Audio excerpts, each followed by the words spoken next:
This is a song for my friends Jaret and Gary. They started a podcast and said a theme was necessary. They're just a couple of guys in a band that you know. Some rockstar dads who started a show. So here's the next episode. Welcome everyone to the Rockstar Dad Show, a special edition of the Rockstar Dad Show as we do our very first tandem episode. I mean, we've done stuff with other dad podcasts, Gary, but like never one like this, where we're just doing an episode of each other's show at the same time. So please welcome to our program, Daddies the Podcast. What's up, fellas?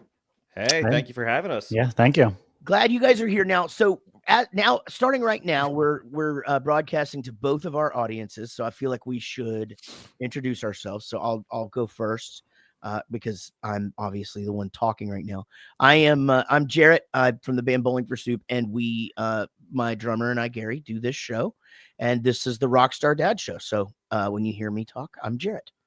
Yeah, well, I feel like you kind of introduced me there, but I'm Gary, the other co-host of the Rockstar Dad Show, and also in Bowling for Soup. That's true. Yeah, all of that is true. Fellas. I am daddy number 2 from Daddies the Podcast. My name is Eric, and I defer to daddy number 1. Yeah, I saw you looking over. I'm Greg. I am daddy number 1, and I'm the other half of Daddies the Podcast. How did the numbers get assigned? Like, how did you guys figure out who would be 1 and who would be 2? Just right now. Oh, okay. Well, I always go by alphabetical order, right? So I'm always like, all right. So I always just kind of say Eric and Greg. I'm not selfish. Shit. So, shit. Okay. All right. you No, know, I defer. Greg's the genius here. That's really interesting. I'm just sitting here thinking about this. So I used to do acoustic stuff with Eric, our former bass player, and he was an E, but it was Jaret and Eric. And I am in a band with my friend Kelly, Hijk. That's alphabetical. I would have probably said this Jaret and Gary because I talk more. But Gary is starting to talk way more than he used to. But like, yeah, I'm learning all the words now. Yeah, I've been hanging out with you long enough. I'm like, oh, I got this thing. he finds his gap now. Words are hard sometimes. Words are hard. Well, and I feel like I do most of like our social media stuff. And so like if anyone's ever talking to us through like Instagram or TikTok or whatever, it's typically me. And I just be showing up. I feel like we just peeled the curtain back. We know who Oz is now. Yeah. Daddy number 1 and daddy number 2. Well, we were talking right before the show, and I think this would be a good first segment because I think one of the cool things about this episode that we're doing is for people that listen to our show to find you guys, and for your listeners to find us. And obviously we're all dads, and that's where we find common ground. But you guys have a very interesting story as to how your podcast started. Yeah, so I think it was, well, we actually have 2 interesting stories. So the name of our podcast and how we got started. So around like 2000, I think it was like 2016, 2017. So Eric and I both worked together, and someone on Facebook started a GoFundMe to get a PC. And she just said, "Hey, just give me money. I want a gaming computer." She's very attractive. She so was. People gave her money. I mean, and it was like 2-3K. And I was like, wait, hold on. So I called Eric and I was like, dude, I have an idea. Just listen to this. I said, let's see if people will fund a journey for us to eat food on camera. And he was like, cool, yeah, whatever. It won't take off, or no one's going to contribute. And sure enough, like we started posting lives of us just eating like McDonald's and like Chick-fil-A in our cars, and people were just contributing money to us as it was happening live. It was unreal. It was just you guys going through the drive-thru with a camera and just and you recorded it and put it on the internet. And I think it reminded me of the Sonic guys. Well, right, where they're sitting in the car eating and bantering back and forth. You're sitting there and bullshitting. And I mean, at that point, are you talking about, being dads or just life, and that kind of gets into kids and stuff like that? I mean, because that's a similar story to us, but as far as like how you get in there topically. Back then we were just talking about bullshit and the food. Yeah, I mean, I don't even know. I think Eric may have been. You were a dad. I was a daddy. Yeah. I was not a daddy yet, and so we would just talk about dumb shit, or like my wife would be in the back seat too, and we're like, hey, we gotta guess so if people want to throw an extra 20 so we can feed her as well, and they would. It was, and then we did that for like 3 or 4 months, and then we were like, if we get to $10,000, we'll fly to Japan and do a fast food photo shoot. Oh, there was the black Whopper or something like that, like the black Yeah. bun, the black cheese. Right. Yeah, that thing's coming here. They have that, like, I guess it's purple here. Oh yeah. Oh, I Yeah. had that. It's the Wednesday Whopper from Yeah, I guess that's Wednesday the from what's Oh, that? that's Banana right. Family. That's Yeah. right. Yeah. Yes. Well, so there's a place here called Wolf Burger, which is, I guess, it's a Korean burger place or whatever, but the buns are green. They're Okay. red. I thought they're red. They're red. You're right. They're red unless you get the veggie burger, which I didn't. I don't even know why I said that. That one's green. But Now, do the buns do you remember Burger King, I think, put out it was the Black Whopper a few years ago, and it was turning everyone's shit like dark green. And so, like, is that a common thing with a like a multi, like, different color bun? Like, is that It's got to something? be all the food dye that's in there, right? Because like Jaret, wasn't it you and Eric that used to always eat blueberry and Yeah, y'all's no. poop would be blue? yeah, I had a whole box of blueberry one time and I shit blue. And I went and woke Eric up to come look at it because I was like, you're not going to believe this, But you know how, like, if you drink the green beer at on St. Patrick's Day, you get the. But and then there, of course, then there's the natural way to go about this, guys. You just drink a bunch of red wine and then you shit black. Sure, right. I I so have to try that. How many of these episodes of eating fast food in your car did y'all do? Oh my God, we probably did 10 to 15, that's and a they safe are revenue. still floating around somewhere. I might like them expunged from the internet entirely. So it got to a point though where Eric, I mean, you put on how much weight? I mean, it was a At- significant. At least 30, 40 pounds I put on very quickly. wow. So in that many episodes, you put on that much weight. So obviously, you can look at episode 1 and then episode 17 and be like, "Wow, You could see Kind the of, growth. yeah. And then, so like, I got a kidney stone that was so big that it blocked my kidneys, and I went into like septic shock and had to have emergency surgery. And so, like, it was like, all right, it's probably time to not do this, anymore. I like living, so so it was time to kind of move on, and not do it. Wow. So if you guys did that many episodes and it all happened that quick, y'all weren't doing one a week. What was the frequency that y'all were doing this to make it take that big of an effect? Well, also, how much were you eating? I mean, it's like, because I eat fast food, I mean, let's be honest. We're in a band. I mean, I have children, and I live in the suburbs, and I've all these marks against me for everybody to judge me. Don't come at me, by the way. I don't need you. I don't need you fuckers out there listening telling me to go to the fucking produce department. Y'all can fuck off. I eat a banana every day. I've But seen you anyway, do it. how much were you guys eating for this weight gain to take effect? I guess my question is, are you eating more to sort of stretch the episode?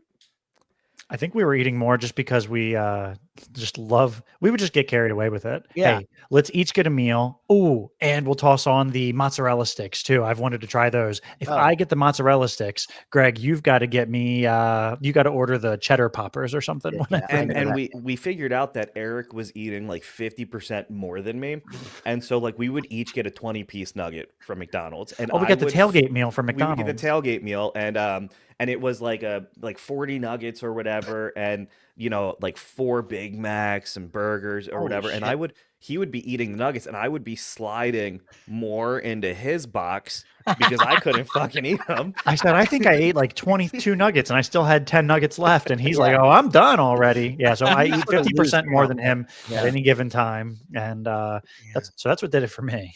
Yeah, That's like, we have pizza rolls here at the house about once a year, maybe once every 2 years.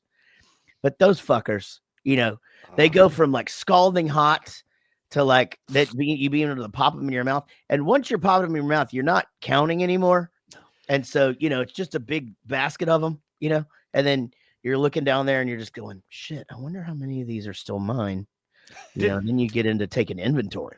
Well, so do you bite the corner and let it vent, or do you just pop the whole thing in and do the like kind of bounce around your mouth?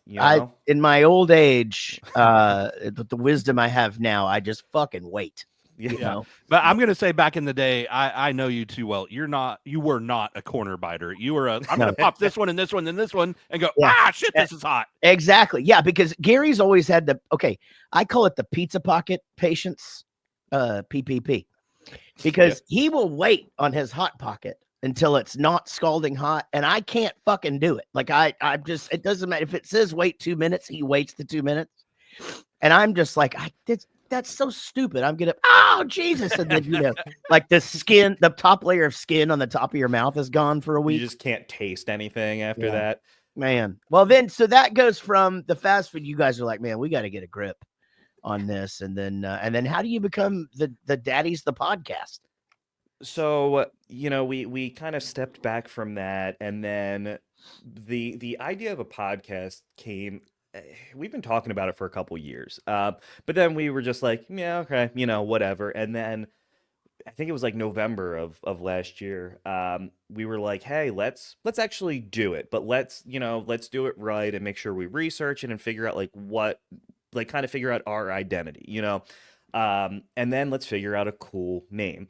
So originally we were going to be Dad Brothers, the podcast, right? So at my wedding, my mom was coming on to Eric pretty hard. Oh boy. I was here for it. She was, and he was here for it. And it was one of those things where we were like, hey, if you marry my mom and I then marry your mom, we would be Dad Brothers. And then we were like, well, what if we just took that name and made it into, we would be Dad Brothers, the podcast. So then when I was looking online, there was already a podcast with that name. And I was like, all right, well, let's just figure out like a different name that kind of plays on that. So that's where the idea of Daddies the podcast came from. And, a lot of times I have to explain that to people because some people think it's like some super sexual, like Daddies. Oh, yeah. Like, oh, we're the Daddies. But like, it's not like that at all. Would they say no Diddy? No Diddy. We got hit with our first, and it was like one of those things where it's like, but that's not what we were getting at when we started this podcast. So that's kind of where that is where the name came from. So I had a question. So has your mom heard the show? She knows that you talk about her hitting on. Nope. I don't think that she knows that I was gonna marry her. That is only known to me. You know what? No, I take that back because she said, that Eric is so handsome, and this wasn't that long ago. So... I mean, she doesn't know that I'm interested. Right. But no, I don't think she. I think she said I can't listen. Like I don't want to know and I don't really necessarily want I don't want my wife's parents listening. I don't want my dad listening. My wife's dad, they live in Florida, and they were driving up, and they were like, hey, we were listening to your podcast on the way up, and I was like, I really wish you wouldn't. I've got a almost 14-year-old son, and a couple days ago he was asking me some questions, and I was like, how do you know about that? What do you know? What? And he's like, oh, I was listening to your show. And I was like, what episode? Because sometimes that'd be fine, and sometimes it's not. Yeah. That's so true.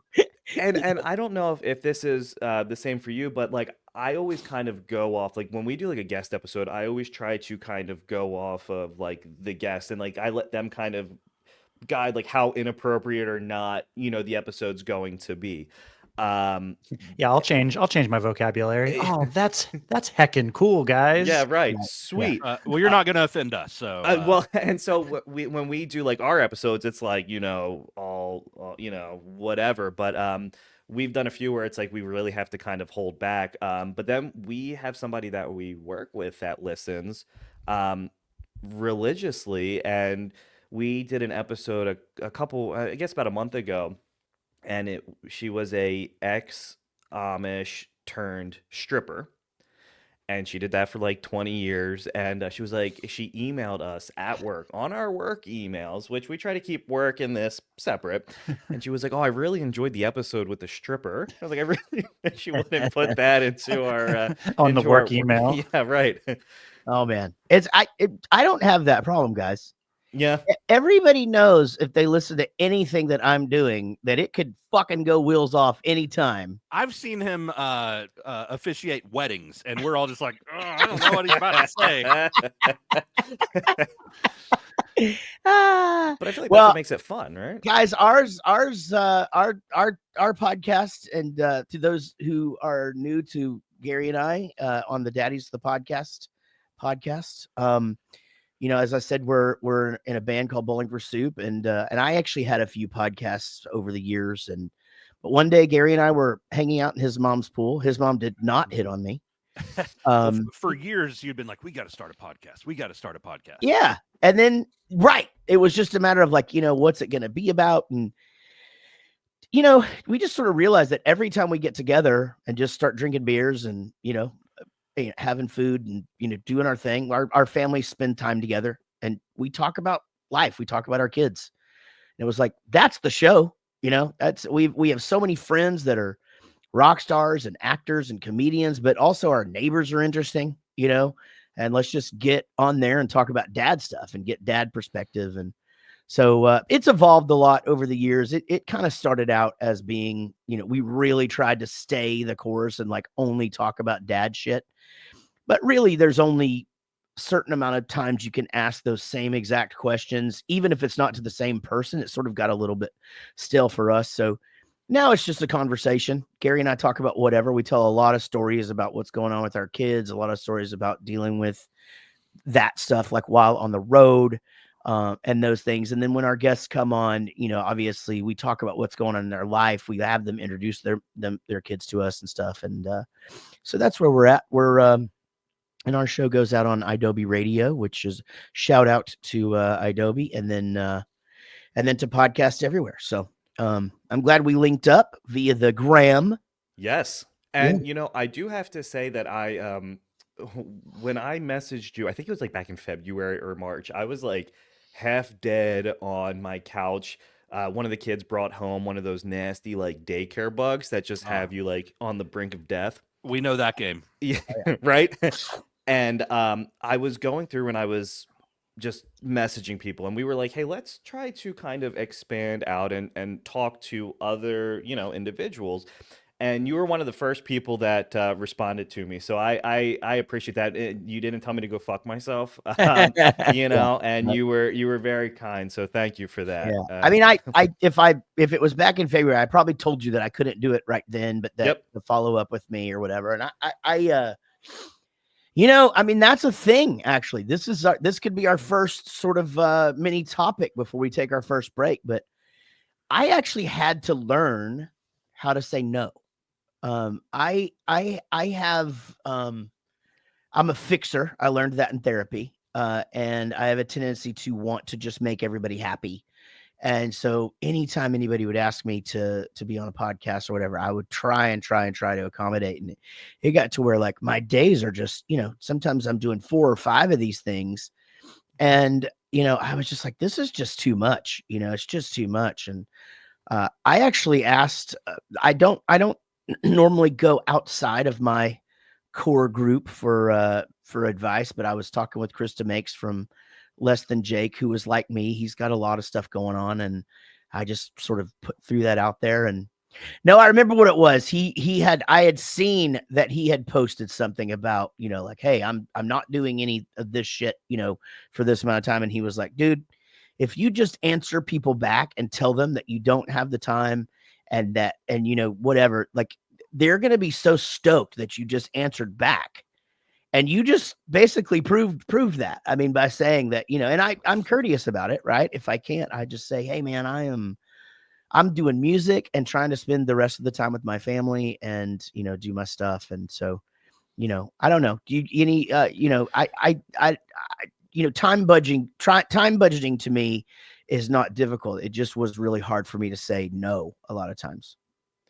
We were when we were kind of going through like the early like guest stages, we had a problem where we were saying yes to everybody asking to come on to our show, and we're not Oh, okay. Yeah, that's much the reverse. yeah, and Yeah. so we were like, because we were, I don't want to say like at that point we were like desperate, but we were like really trying to get better at it, you know, Yeah. and we were really trying to figure things out. So anyone would email us and we would say yes.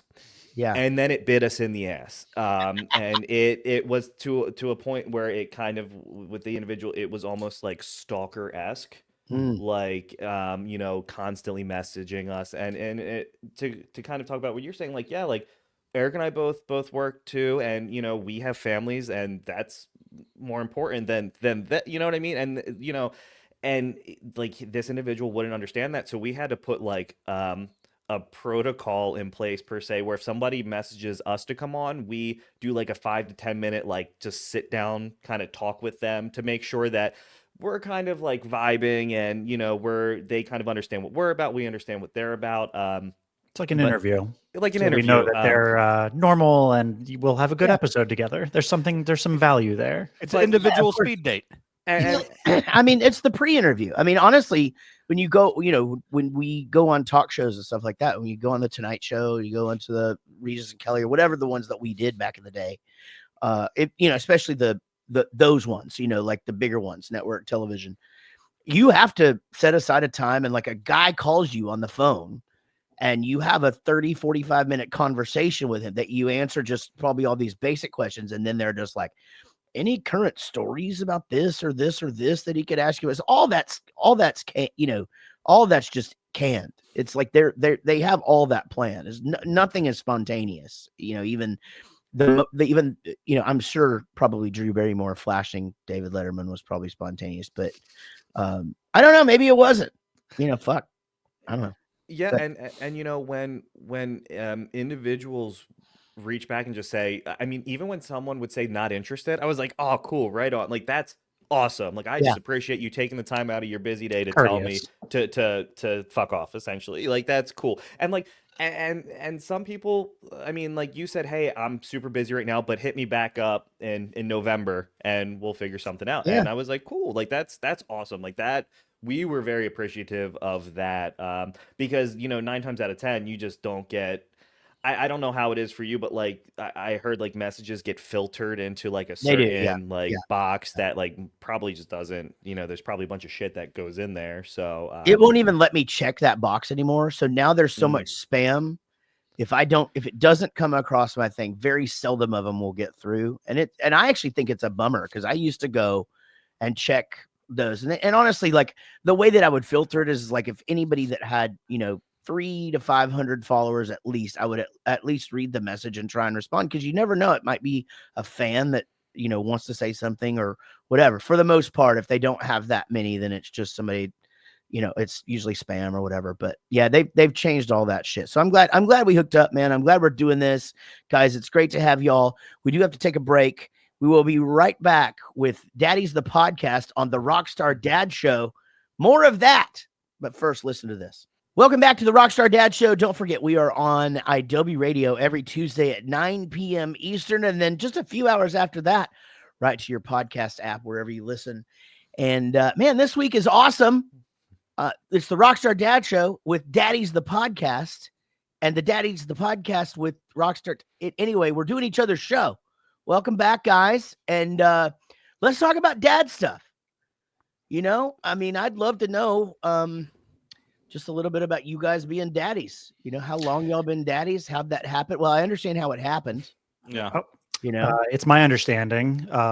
You put a thing in a thing, Yeah. and then let it just sit there for a little while. That's at least Sure. how it worked for me. yesterday, you know how kids, because Gary was just talking about this the other day, but kids are into this young Sheldon now, and so like, and it's a fun show to actually sit down and watch with your kid, because it's actually really funny. Mhm. And actually they sort of, I'm not sure how into it you've gotten, Gary, but like they go into some areas that most sitcoms wouldn't. Like they go into like, hey, such and such is cheating on her and they're getting a divorce, and now I really am attracted to your friend, and you know, it's wild. But yeah, the older brother has where we're watching has just had a baby with. They're about the ones that are about to get the spinoff. Okay. And he's leaving the room, and she's just on the bed. They're not even together. And he looks back at her and smiles, and she just goes, "What?" And he goes, "I'm just trying to think that I'm just thinking maybe we might have conceived this baby right there on that bed." And and Everett, my 12-year-old, goes, "What's conceived?" Yeah. And so we don't tiptoe around Everett, and so because I knew his mom would just come in for the freaking spike if I didn't, so I just go, it means it's where they made the baby, and he just goes, "Ew." Right on. We've been going through and I fucked up. This was user error, but I was watching Family Guy, and there's an episode where Peter becomes like he learns how to drive a forklift, and he goes to get this whale out of the water, and he like impales it, and he's like shaking it off for like 10 minutes, and my daughter saw it. She's like, "Can we watch the whale scene from Family Guy?" And she is 4. Yeah. And I'm like, this probably isn't appropriate. I probably shouldn't show you this. So now we're kind of going through the like what's appropriate and what's not, and it's really fucking difficult, especially with YouTube and Yeah. I'll tell you what, anytime that I watch, I'll even go back, and my daughter loves like old sitcoms like I would watch back in the day. And I see things that I now go, "Ooh, is this okay for her to be watching?" She's 8 years old, and I go, wait, I watched this, and it didn't seem to me like it was inappropriate back then, or at least I didn't think. So is it just my like adult brain like being like I take it too far, like I start thinking of like gross stuff? I think it's just different. I think about that all the time. I've got a 14-year-old kid, and he's 6 foot tall, right? So there's times that I forget that he's a 14-year-old kid. And there's stuff that I'm like, we should watch this or we should watch that. And then I'm like, he probably needs another couple of years. But then there's the other things that I'm like, I can't believe he hasn't seen this yet. But I've waited for him to get a little bit older than I was whenever I was a kid, because he's a little bit more sensitive than I was. I was raised by a single mother. We got into all kinds of trouble and saw shit that she never knew what we were doing. So he's definitely a little bit more sheltered than I was. Yeah. And I mean, for me, I'm obviously the oldest guy here. I'm 52. And, growing up as an 80s kid, you're very limited on what's available to watch. So, we're watching whatever that sitcom that's on, or Married with Children, or whatever those things that were on now that you would think, now, if you were to put that on for a child that age, you'd be like, yeah, maybe let's wait a little while to watch this. But it was like, this is what is available. Now, I feel like we have other things and we can go different directions. We put different things on for our kids, and that's the one thing. But I will tell you, my daughter, when she was very little, we've always had TVs in the kids' rooms. I mean, none of my kids have been like crazy television kids, but it comes in handy on Saturday mornings when, you want to sleep in. And of course, now they've all got iPhones. So this is pre that. My little girl was probably 6, 7. And she had figured out that if she turns on her TV at night, or no, first thing in the morning, if she gets up early and turns her TV on in the morning, Nick at Night is still on, right? And so she one day is getting in trouble by her mom, and her mom is scolding her or whatever, and she goes, "Are you gonna lock me in the closet like that woman did?" And my ex is just like, "What are you talking about?" She's like, "Yeah, like the lady on TV did or whatever." So my daughter was getting up about an hour early each day to watch the George Lopez show. I mean, how random is that? But still, and I guess the kid had gotten in trouble, and the mom locked the kid in the closet, or to keep the kid from leaving. I don't know what the circumstances were, but it was like, no, and no, you can't watch that show. Well, and the George Lopez show, like I remember I would fall asleep, and then I'd wake up, and you'd wake up to the Lowrider theme song. I think that was and it would like it was like 3, 4, 5 a.m. and it was just the George Lopez show. Yeah, so you remember. So so she was probably getting up. She was probably getting up at 5 o'clock in the morning and watching the last couple of episodes before we were getting up at 6. And that's she's still like that, by the way. She's 21 now. And so and I have only locked her in the closet a few times. Sure. But yeah, all right, let's get back to it. So Yes. so let's hear about you guys, and and how many kids you have and what their names are and how old they are, and sort of just quick little rundown of how the family works. Yeah, sure. So I have a daughter, Isla, who is 4, or technically, I guess she's 1. She was a leap day baby. So Oh, she was actually born, she was born February 29th, 2020.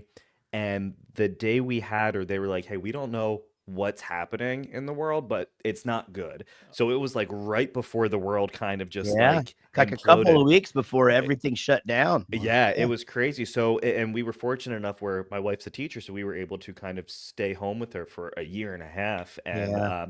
And then I have a son who just turned 2, and his name is Arlo. Arlo, yeah, that's a cool name. Yeah. Now, Dinosaur. and you work from home? That's right? So we Eric and I are fortunate. Like we kind of like we are in the office, but we have the flexibility to work from home when Got it. need be. Yep. Yeah. Mhm. Nice. Yep. Eric? Yeah, I got 2 kids of my own. I got a 9-year-old boy. His name is Silas. Heck yeah, you guys with the names. Hell yeah. Aren't they good? Well, so and well, I'll tell you my daughter's name, and I'll tell you the story. Her name, she's 8, and her name is Salem. So my wife's name is Shay. So now we have Shay, Silas, Salem. If you see a pattern here with the names, Yeah. and I'm Eric. right. So this was not on purpose. I'm not like the redheaded stepchild or anything like Right, that. It's just we knew that we wanted to name our daughter. If we ever had a daughter, Salem. We love this name so much. And then when we had a son first, and we are trying to think of names, and she's like, "Oh, what about?" And she's just naming all these names like Carson. I'm like, "No, I just think of Carson Daly. We can't do that." And I'm just thinking of Sure. people. Anytime she names a name, I'm like, "No, I know a Mark. Then I didn't like that guy. We can't name him Mark." Blah blah blah. So then we finally landed on Silas, and I don't even know what it was from. You know what it was from? You guys ever watch Weeds? Yeah. Yeah. I watched the first couple of seasons of that. Yeah, I think the oldest son, his name was Silas, and we That's just right. like that name. I think you're right. Yeah. Yeah, and then Salem came along 14 months later, which was my fault. You knew what but you were doing. I knew what I was doing. I wanted to kind of get in and get out of the whole parenthood thing. I love my kids so much. They're the best. They're the greatest. But I didn't want to do it for very, very, very long. When people do it, when they're like, "Oh, my youngest is 16 years old. I just want a baby in the house." Blows my mind. Right. My mind. Mhm. Good for them if that's what they want. I just want to be like, hey, I've got 2 designated drivers, and 8 years from now, I'm going to appreciate that a whole lot, and not have to worry about a little baby in the house. Yeah. I mean, it makes sense. That makes sense. So I have, as I said earlier, a 21-year-old daughter named Emma, who is going to graduate from college soon, and then a 18-year-old son named Jack, who just started college, and then a 12-year-old son named Everett. And yeah, man, they're great little kids. Everybody that listens to our show probably feels like they know them. We talk a lot about them on here, but they're good little humans. And everybody is, they all have their own sort of way that they navigate what it is I do for a living, in that, sort of how they share it with friends, or how that, what it actually is in their life, and that sort of goes through stages, but that, for the most part, they're all very, very proud and love coming to shows and love the dudes. And yeah, that's me as a dad. I've got a 14-year-old son I told you all about. He's 6 foot tall. It's crazy how big this kid is. And then I've got a 7-year-old daughter. Our plan was to have them a lot closer in age. The plan worked really well with my son, and then we figured out sometimes you can't plan life as well as you want. But they are the polar opposite. My son is exactly like me. He's a little quiet and reserved. He's funny. He kind of wants to have a one-on-one or a small group deep conversation. And my daughter is the polar opposite. She is the She just owns every room she walks into. She's never met a stranger. She's got all the personality in the world. So they're polar opposites. The funny thing about my son being exactly like me is we communicate the same way, and I can see him and his mother disagreeing. And because I know how she thinks, because I've been with her for almost 20 years now, I can just say like one or two words to my son or to her, and they both are like, "Oh, okay." You're like a translator. Exactly. right. Yeah. Almost 30 years. Well, yeah. Sorry, we've been married almost 20 years. Yeah, Wow. but you've been together almost. Well, no, I mean 25 though, right? Yeah. Yeah. I You're mean, right. Sorry, I was saying for Yeah. married. Our 20th anniversary is next September. Isn't Oh that wow. awesome? Doing anything special? Working on planning it right now. I've already got the time off though. Nice. Nice. Yeah. Right. Hey, that's a big step in what we do. You know, just making sure that you're going to be around is that's more than half the battle. You know, it really is. I wonder, you know, as far as you know, so it sounds like Eric, you had to navigate, you know, during the pandemic. You who I guess it's obvious you love babies. You had some pretty young kids around, just sort of like running around the house, whatever, and probably were pulling your hair out a little bit. Oh God, it was for me it was terrible. When well, yes, it's, I mean, whatever. How about this? I love my kids. I don't really love other kids. So And so I know somebody like that. in the midst of the pandemic, like we were in the process of building this house that we're in, and we were living with Eric and his wife Shay. Like we were in that room that he's recording in. That's where Wow. Isla, Jenna, and I lived for 3 months, and it's also the bed that Arlo was and that conceived bed in. is where Arlo was conceived. Wow. And so you know, Conceived. What does conceived mean? Yeah, it's where they made the baby. That's right. So Eric, I can relate. We went on a vacation last spring break, and when we were flying home, my son and I are on one side of the aisle on the plane, and my wife and daughter were on another side of the aisle. And sitting with them was a lady with a 6-month-old baby. And my daughter, who's never met a stranger, talked to her the entire flight home. And then as we were starting to land, I hear my daughter go, "Well, this is my mom. She works with babies. She's a nurse, so she loves babies. And I love babies. And that's my brother. And that's my dad. He just likes his kids. He doesn't like other kids." I feel that. I feel that in my bones. Yeah. I feel like that's not like a that's I feel like a pretty normal opinion, right? Like we were actually talking about this the other day, and we went to the playground, and when we were walking up, there was someone there, and she had 2 kids, and they're like, "Well, it's time to go." And we're like, is that something that like when parents see other kids coming, they can use that as well, it's time to go because, you know, we don't want to spend like another hour here. Sure. And like how common that is, you know? But, I mean, for me, it's like I think about growing up, and like if you're sitting there and you're like, let's say you're shooting a game, if you're shooting baskets with your friends, if somebody's dad came out into their driveway and started also shooting baskets, we would leave. It'd be like, okay, sure. I guess I guess his dad's out here now. We're going to go do that, you know? And it's such a different thing nowadays. You see dads out there playing with their kids and their kids' friends all the time. And, you know, I mean, I talk to my kids' friends. I don't remember a dad talking to me my entire childhood. Not one. Yep. I really cannot, unless he happened to be a coach of Sure. one of my teams or some shit. Or telling you to do something like go get a beer out of that cooler. Yeah. Yeah, right. Exactly. Yeah. But for the most part, you know, dads are it's just different now for the most part. I mean, they'll sort of, a lot of them will interact. I mean, I interact with my kids' friends and, you know, at least some, I mean, but, you know, I guess not everybody does that. I don't know. You guys, like, what's your experience with this? Very much so. Yeah. My kids bring their friends over all the time, and I'll say that I don't like other kids. If they're there and they're being nice, I'll play the part. You know, I'll say, "Oh, let's go play." I'll go have a catch with my with the boys, or if it's the girls, I'll help them do like whatever they're doing. They might be watching a movie or putting together a puzzle or something like that. I'll do it for a little bit. But I agree with you exactly what you're saying. never, ever, ever. If their dad was there, he's just like sitting back on the couch. Yeah. yeah. There's Totally. never an expectation. And my father-in-law will come over sometimes. Love this guy, and he'll go.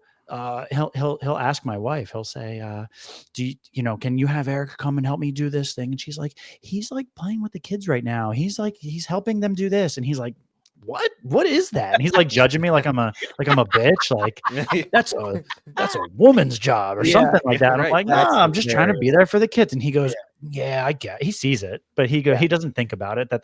He doesn't think that that's my job to do. Sure. I think there should be the asterisk on not liking other people's kids, right? I've got nieces and nephews. I love them. Jaret's kids, love them. Our bandmates' kids. My son's baseball team. Like, there's kids that are great. Like, my nightmare though is taking my daughter to Chick-fil-A for her to play on the playground with all those other little shits. Yeah. Well, Mhm. and kids are so good at like gathering friends so quickly, and she'll be like, "This is my new friend, so and so and so and so," and then I have to interact with the parents, and I'm Yeah. like, now I have to fucking socialize with them, and fuck, man. Yeah, that's so true, man. It's like, and I'm so outgoing, in my professional life, and then in those situations, I am so not, and I'm not a dick. I don't want to do that, and sure enough, it's like, I'm the guy. They're like, oh, what are you, a tattoo artist? No. What do Nope. you do? And I'm like, oh shit, here we go. They have to explain it Because Well, yeah. and like, even like when we go, like when I go to pick up Arlo from daycare and the other kids come over, like I don't know how to talk to them. Like I know how to talk to Arlo, and I'm like, hey buddy. It's like, I don't know you, and so I don't know, like, you're in my way. I'm trying to leave, and like I don't want to like pick you up and move you, but like I don't know how to interact with other like little kids. I think you You just know? call him. You just say, "Hey, sport, Hey guy, move." champ. Yeah, right. I've always been good with that. That's something where I think I excel is with other people's kids. But I'm not afraid to. I'll sit a kid against a tree. I don't give a fuck. You know what I mean? Like, if you're the little shit and you're acting like an asshole, like, hey, go sit against that tree for a minute. And then we'll let you back in the game in a minute when you can start to act right. But I'm of the belief it takes a village. If I certainly don't want you to like yell profanity or anything like that at my kid, but if he's being a dick, tell him to stop being a dick. I did learn that from you. Like, when Tyler was little, I would take him to birthday parties, and there's a pool in the backyard, or even if it's just like a little, like, portable, like, you buy each summer from Lowe's type thing. But it's like, okay, there's 2-year-olds running around this, and all the parents are inside. So now I'm the parent sitting outside by myself watching all these kids. It's like, this is not where I want to be. Yeah, but I'm gonna do it. But I would just sit there, and I'm like, okay, I'll make sure no one drowns, but I'm watching Tyler, and I did learn from Jaret though that you can yell at other people's kids, not yell, but hey, knock that off or whatever. And I'll say, now, I didn't have this beard back then, but now with the beard, it really lands. Yeah. Kids are freaking scared of me. It's Well, the tattoos don't hurt. Yeah. I mean, of course, I guess most dads are tattooed now. I mean, it's just it's such an interesting thing to me. Like, and it doesn't even matter, like, whether you're like a rock guy or country guy or whatever. Like, everybody's just fucking tatted up. I feel like tattoos they're the norm now. Like, so when I got my hands done, I texted my boss and I was like, what's our policy on hand tattoos? And he was like, what policy? And I was like, oh, okay, never mind then. Like, I'll do it. Cool. He's like, yeah, like, we don't care about that. Does that impact what you're doing? Yeah. No, then I don't give a fuck as long as it's not offensive. You know what I mean? Like, I don't. Greg, we care. also don't have a policy on face tattoos. We don't have I'm good though on the I'm good on the face tattoos, but I'll tell you, when we were living in our old house, we had an individual who was riding. Do you remember those hoverboards when they were like super fucking popular, and like all the kids were riding them, and this individual was like playing on our steps, and he kept falling. Like, we weren't home. He shouldn't have probably been there. And so my wife posted on the neighborhood's page, like, hey, we'd appreciate it if like you wouldn't do that. Like, we don't know who this kid is, but we don't want him to get hurt. So the mom of this child said, "Who the fuck? What are you gonna fucking hurt my kid?" Like took it as a threat instead of like, "Hey, this is more of like one, Yeah. I don't want your child to get hurt because then you're gonna probably sue me," and so like sometimes like I do see that too, where like the parents they're like not watching their kids and then get argumentative when you Yeah. like try to say like, "Hey, don't do that." And it Right. wasn't like, and you even if it's in like a calm manner, like some people just get so fucking defensive. They do. Yeah, there's a difference between like, hey, knock it off, dumbass, and hey, that's not a good idea. Yeah, Right. Exactly. Yeah. I totally agree. But and I think if you're gonna play that role though, like if you're gonna be that dad at the birthday party, then you just have to be ready for that. And when the mom comes over and just says, "What happened?" You be like, "Oh, well, your kid hit this kid in the head with that thing, and then that kid punched that kid in the nose. So both of those little guys right there need to calm the fuck down or go do something else." Yep. And for the most part, everybody understands. But I think that person is typically the hero in that role. Yeah, and you're gonna get the mom though where their kid can do no wrong or whatever. But it's like that's the kid they didn't want to invite to the party anyway. Right. It's just in the class. Yep. Yeah, there's always that one. Always. We got to take a break. When we come back, more of the Rockstar Dad Show with Daddies the podcast. But first, y'all listen to this. Welcome back to the Rockstar Dad Show featuring Daddies the podcast. And you can find these guys on Instagram, Daddies the podcast. Am I right? And we're on there at Rockstar Dad Show. And then we're on the YouTube and the Facebook. Where are you guys? And we're on the podcast apps. You guys on all that shit? Yeah, so we're on. You can find us on Instagram. You can find us on TikTok, YouTube. We're on all the podcast apps as well. We don't have a Facebook. We're still, Do you recommend a Facebook? Do you find that it's nice to have one? I mean, I feel like we definitely get viewership there, and Yeah. I mean, it's a nice place to be able to share. I mean, let's face it. I mean, I think people try to sort of downplay how big Facebook really is. It's fucking big, dude. Like it's. I mean, as far as like my artist page, and Bowling for Soup's artist pages, I mean, together are over 1 million people. It's a lot of fucking people there, and so we don't really beat those particular accounts up with Rockstar Dad stuff. Every once in a while we try and share some stuff, but it's people are there, and that honestly that's where parents are. I mean, it's really kids that sort of ignore Facebook and true. More Yeah. Snapchat and things like that, but I would think it'd be good. Hey, I want to give a plug real quick before we move on to producer Jack. His band Roommates has a brand new single out called 9 Minutes. It's out now, so go check that out. Producer Jack, he does a fantastic job on this show, shares all of our content and stuff like that. And Daddies the podcast, folks, y'all go check it out too if you like music. Roommates is the band, and I appreciate that time to get that plug out there for him. And guys, man, what a fun time this is.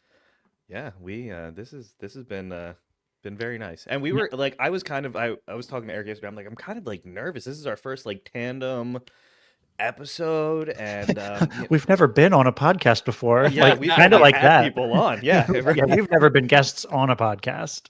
Oh, okay. Well, this is our first. you guys should be. I mean, it's a fun thing to do, and we've never done a tandem quite like this one. We've had other dad show guests on here, and then we've done other dad shows. And there's a lot of great ones out there. There really are. And so the Parents Lounge is one that we do a lot of stuff with. We were actually supposed to do a Halloween episode with them, Gary, and we stood them up. And I know we got to figure out what New Year's Eve, Thanksgiving, something. something. We need to Gotta give them a holiday slot. we got to do something to get that back, because Let's do New Year's Day, and we'll all just be hungover and shitty. that sounds pretty great actually to me. I don't know if those guys will be though. Like we will be. Yeah. For It's sure. It's always like challenging to do. Like we did one with a photographer, and Eric, where was she based out of? Denmark. She was Denmark, but she lived in Spain, somewhere in Spain. And but the time zone was so fucking, and I always forget, like we're Eastern. So when you were like, you gave a time, and I was like, all right, let me just convert that to make sure that I have the time accurate. We talked about it for like 3 minutes, Yeah. which is 180 seconds, which is 175 seconds longer than that math needed to take.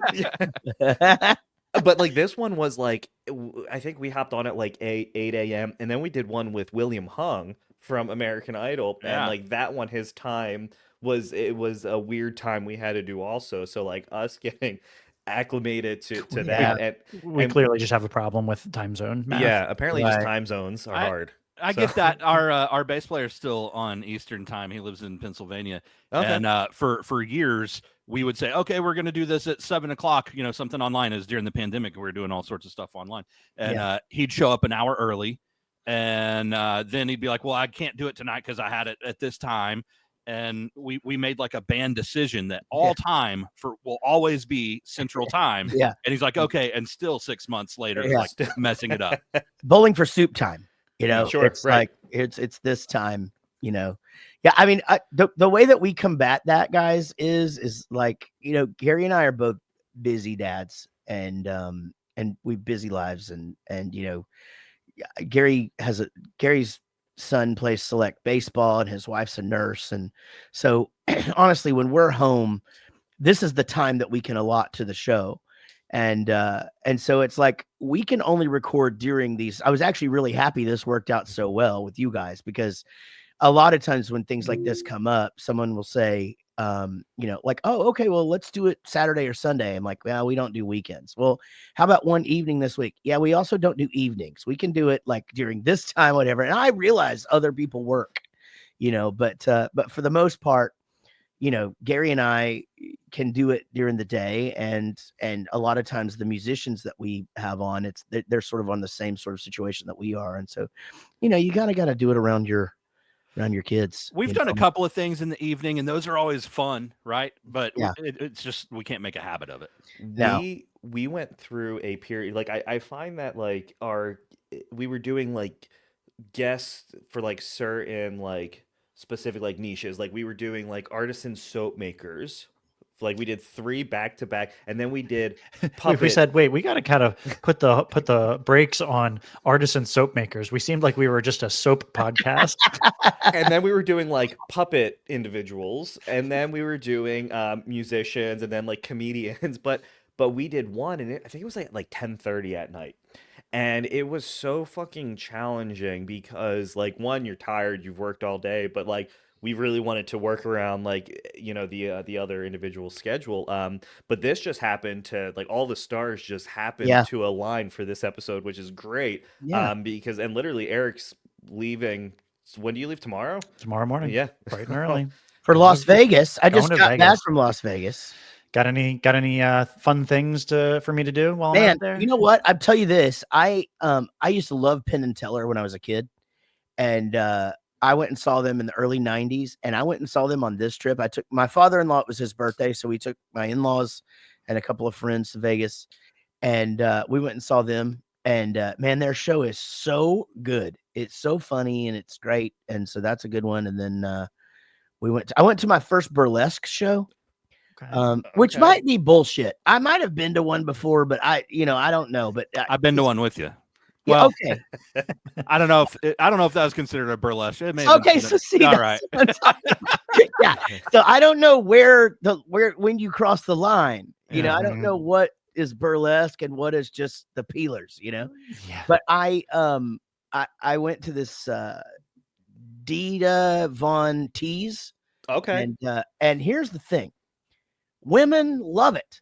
And so you just get to go there and just see all these really hot chicks dancing around, and they got these outfits and stuff, and it's fun, and they're, you know, it's great fun. And my wife was more excited than anybody in the room. It was fucking great. We had a good time. And so but yeah, and then other than that, just What about the Yeah. Dome? Have you been? Oh, the Sphere. Or the Sphere. haven't I'm been there sorry. yet. Yeah, And yeah. man, the Eagles are there right now, and I really, really wanted to go, but there's a limit as to what I would spend on it, and that's pretty much what the I ticket. heard they're expensive. My especially the boss went to one of the yeah. Eagles shows there, and he Yeah. said it was life-changing, mind-blowing. Like, Yeah. he's never going to want to go to a regular concert ever again. And maybe that's the thing. So maybe I fucking missed the boat on it, and I probably should have invested the money. I mean, I gave Vegas a few bucks. You know, I probably could have padded what my top ticket price I would pay for it is. Anyway, I didn't go, but yeah, you see it from the outside, and just even from the outside, it's unbelievable, you know. Yeah. And Vegas is changing so much when you drive in, because there's, you know, Tropicana's gone, Sahara's gone, and now all of a sudden there's a stadium in the middle of it, you know, where the Raiders play, like right in the middle of all the shit. Is there anywhere to gamble for cheap anymore? Yeah, so basically all the places that we used to not go, Gary, are now cheap. Oh, because like, now the 15-year-old place is the old place. Exactly. Yeah. They're literally, that's it. Oh, Yeah. I mean, so it's like you can go to like Paris or, you know, Harrah's, or, you know, those places are all, you know, I mean, I want a little cheap little $2, $5, maybe like blackjack table. That's all I want. I just want to play a little bit of that. And then however I do, will judge where I go to eat dinner that night. Like if I can afford to go to McDonald's or White Castle, or if I can go to give me a nice steakhouse or something. There's a White Castle with the Vegas lights and all that shit right next to a 7-Eleven and a Dunkin' Donuts, and they're all lit up. They're all right there by the airport, you know. But I'll tell you, $5 tables are not easy to find anymore. They're just not. I mean, it's like Vegas is adjusting for inflation, but the rest of the country isn't. You know, they're just like, well, this used to be $2. You know, it used to be worth that. You know, but yeah, we found some $10 tables and stuff like that downtown. So you might be able to find a $5. You know, you got to go to. Have you been to Vegas before, Eric? One time before, for a bachelor party. So it was more strip club oriented visit. But and you I'm not with a wife this time. No, it's somebody's one of my friend's birthday parties. So my wife is graciously staying at home with the kids. Man, your Vegas trips are fucking awesome. I know, yeah, right. And it was like pretty impromptu. I feel like it told me last week. She surprised me with it. My birthday was just a week or so ago, and she said, "Yeah, I bought you the plane ticket. You're going," and I'm going with a friend who's getting the room, so I'm like very little out of pocket. So I feel like I got to like buy dinner one night, or you know, again, based on how much I gamble. Don't listen to anything I said earlier. If you're not going as a couple, don't go see Penn and Teller if you're not with your wife. Okay, so I took some notes. I'm going to delete those notes, and I'm just going to go to Club Sapphire or whatever the heck. Plenty of other shit to do. Look, you need to stop somewhere and get a shitload of ones, and then you know. He's already done that trip. Yeah. Well, guys, man, this has been a lot of fun. You know. Once again, thank you to the Daddies, the podcast listeners for bearing with Gary and I today, and to the Rockstar Dad listeners, y'all go check out Daddies, the podcast. And man, hopefully we can do this again sometime. And absolutely, thank you for having us. We appreciate it so much. Very much appreciate it. Yeah. Well, thank you for having us. And you know, we sometimes we'll go a little bit long, but we have to record an episode with Tyler from State Champs. Oh, okay. Which, if you're listening to this right now, you heard it last week. So that's how time travel works. Guys. It's crazy. Isn't that great? So anyway, guys, y'all can find us everywhere at Rockstar Dad Show. And that's, again, we're everywhere. And, you know, we do put out video of these things. And the audio is on whatever podcast app you listen to. Same for Daddies, the podcast. And so until next time, y'all be good. This is a song for my friends Jaret and Gary.